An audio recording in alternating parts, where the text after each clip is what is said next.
Loan pre close या four close करने के बाद जो मुझे जुर्माना लगा और जो मुझे नुकसान झेलना पड़ा वो मैं आपको प्रूफ के साथ दिखाऊंगा। फिर आप डिसाइड करिए कि आपको लोन फोर क्लोज या प्री क्लोज करना चाहिए या नहीं करना चाहिए। एक्चुअली बात यह है कि मुझे मेल आया है और मेल के अनुसार सारा डिटेल्स है, तो पहले आप देख लीजिए क्या क्या है। पहले जान लीजिए मैंने लोन किससे लिया था, किस टाइप का लोन लिया था, क्यों मैं फोरक्लोज करना चाह रहा था, ये सारी चीज समझना जरूरी है। और इस सिचुएशन में अगर आप फंसे होंगे तो फिर आप डिसाइड करेंगे कि आगे के स्टेप आपके लिए भविष्य में सही रहेगा या नहीं रहेगा। जानकारी बहुत जरूरी है, इंपॉर्टेंट चीज है, लोन से रिलेटेड है।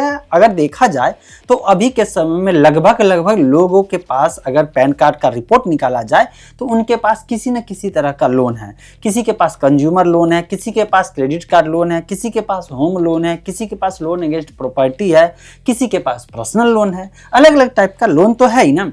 और जब लोन का अगर इंटरेस्ट देखते हैं और बाद में पता चलता है लोन नहीं होना चाहिए, तब डिसाइड करते हैं कि मेरे पास कहीं से भी पैसा ला करके पहले लोन को क्लोज कर दिया जाए। उसी कंडीशन में फोर क्लोज करते हैं, प्री क्लोज करते हैं। या अगर पता चलता है कि जो लोन मैं ले चुका हूं उस लोन का रेट ऑफ इंटरेस्ट बहुत ज्यादा है, जबकि उससे बहुत सस्ता में और कम रेट ऑफ इंटरेस्ट पे वही ब्रांच या वही बैंक या वही एनबीएफसी लोन अभी प्रोवाइड करा रहा है, तो सोचते हैं जल्दी से क्लोज कर। यही सिचुएशन मेरे साथ हुआ। जहां मैं इंस्टा लोन लेने के लिए गया था तो 19 से 20% के बीच में रेट ऑफ इंटरेस्ट रहा। वो बहुत ज्यादा चार्जेज मुझे लगा कि नहीं, ये लोन हमारे लिए बर्डन है और बहुत ज्यादा चार्जेस देना बेकार चीज है, इसलिए इस लोन को तुरंत क्लोज कर दिया जाए। जरूरत था और एक बात देखना भी था कि इंस्टा लोन लिया कैसे जाता था, तो मैंने ले लिया। ठीक, अब मैं क्या किया कि क्लोज करना चाहा, तो जैसे ही रिलेशनशिप मैनेजर के साथ बात किया तो उसने बोला कि कम से कम एक ईएमआई पेड होगा, इसके बाद लोन क्लोज कर सकते हैं। तो मैंने बोला चलो अच्छी बात है। एचडीएफसी से लिया था, लोन लिया था, क्रेडिट कार्ड के ऊपर इंस्टा लोन लिया था। अब इसका जब लोन लेते वक्त मैंने रेट ऑफ इंटरेस्ट देखा तो मैं शॉक्ड हो गया, क्योंकि यहाँ पे मुझे 19 से 20% के बीच में देना पड़ रहा है। तो यार बहुत ज्यादा तो हो ही गया। तो मैंने सोचा चलो क्लोज कर दिया जाए। लोन का अमाउंट कितना था? 70,000 रुपये।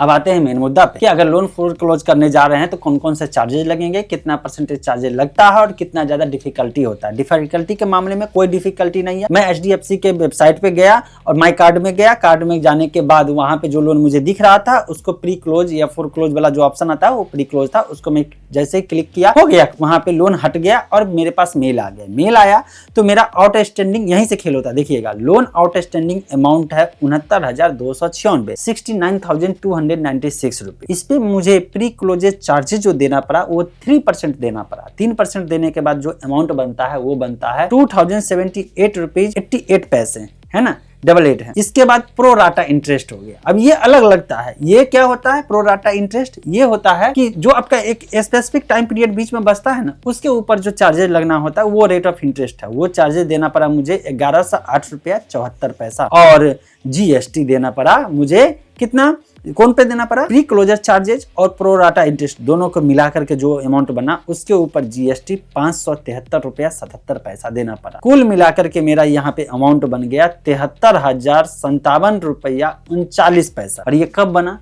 जब मैं 70,000 का इंस्टा लोन लिया, उसमें एक ईएमआई पेड कर दिया, इसके बाद भी मुझे देना पड़ रहा है 73,000 रुपया। तो ज्यादा लगा कि नहीं लगा? तो इसीलिए अगर आप लोन लेने जा रहे हैं तो सोच समझ के लोन लीजिए। किसी भी बैंक से लीजिए, किसी भी एनबीएफसी से लीजिए।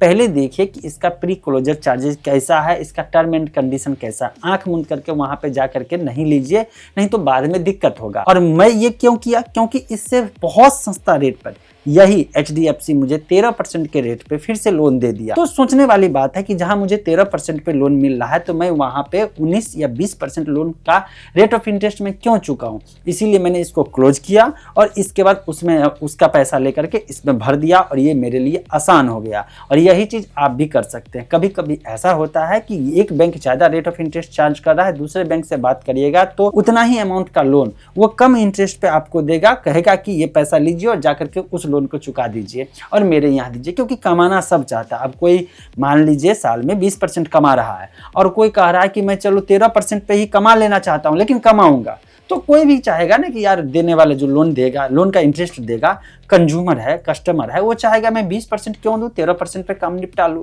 और बैंक वाले भी चाहेंगे यार अभी कुछ नहीं मिल रहा है, मतलब कि उसका कस्टमर है, उस बैंक का कस्टमर है, उसको 20% जा रहा है, अगर मैं इसको अपने पास ले आता हूं तो 13% या 12% या 14% जो भी रेट ऑफ इंटरेस्ट है वो कम से कम मेरे पास तो आएगा। इसीलिए दूसरे बैंक वाले कंपटीशन में रेट ऑफ इंटरेस्ट कम करके, नेगोशिएशन करके और इसके बाद लोन सैंक्शन कर देते हैं, और ये हमारे आपके लिए बेनिफिशियल हो सकता है। मैंने कुछ लोगों से ये सुना कहते हुए कि HDFC बहुत ज़्यादा चार्जेस करता है। भाई एक बात जानिए, जब आपकी ज़रूरत होती है ना, जब आपको पैसे की ज़रूरत पड़ती है तो उस समय जो आपको पैसा दे दे, काम बन जाना चाहिए, काम हो जाना चाहिए, ये बहुत मायने रखता है। जब आप रिलेशन में जाएंगे, किसी आस पड़ोस के लोग में जाएंगे, उससे पैसा मांगेंगे, उसके पास पैसा होगा लेकिन वो नहीं देगा, क्यों? क्योंकि आपका काम बन जाएगा, आप प्रॉब्लम से उभर जाएंगे, आप प्रॉब्लम को सॉर्ट आउट कर लेंगे। तो ऐसे में वो राजनीति के तहत, पॉलिटिक्स के तहत वो उसके पास पैसा रखा हुआ रहेगा, वो बर्बाद पैसा कर लेगा मंजूर है, वो जाके कहीं कुछ खरीद लेगा मंजूर है, लेकिन आपके इमरजेंसी में जल्दी देना नहीं चाहेगा।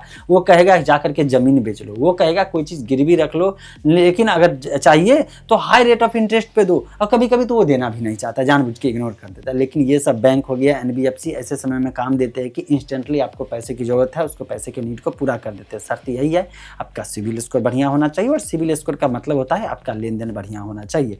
इसीलिए मैं कभी भी किसी भी टाइप का लोन हो या क्रेडिट कार्ड का बिल हो, टाइमली मैं पेमेंट करता हूँ, मेरा सिविल स्कोर धीरे धीरे इंप्रूव होता है। और मैं अपने सारे व्यूअर को भी यही कहता हूँ कि आप कभी भी छोटा अमाउंट हो, बड़ा अमाउंट हो, EMI को मिस मत करिएगा, क्रेडिट कार्ड बिल हो तो उसको मिस मत करिएगा, टाइम से पेड करिएगा। बाकी आप बताइए कि अभी जो आपके पास एग्जिस्टिंग लोन है उसका रेट ऑफ इंटरेस्ट कितना है, कमेंट में जरूर मेंशन करिएगा, ताकि पता तो चले कि हमारे व्यूअर ज़्यादा रेट ऑफ इंटरेस्ट पे लोन लिए हुए हैं या कम रेट ऑफ इंटरेस्ट पे लोन।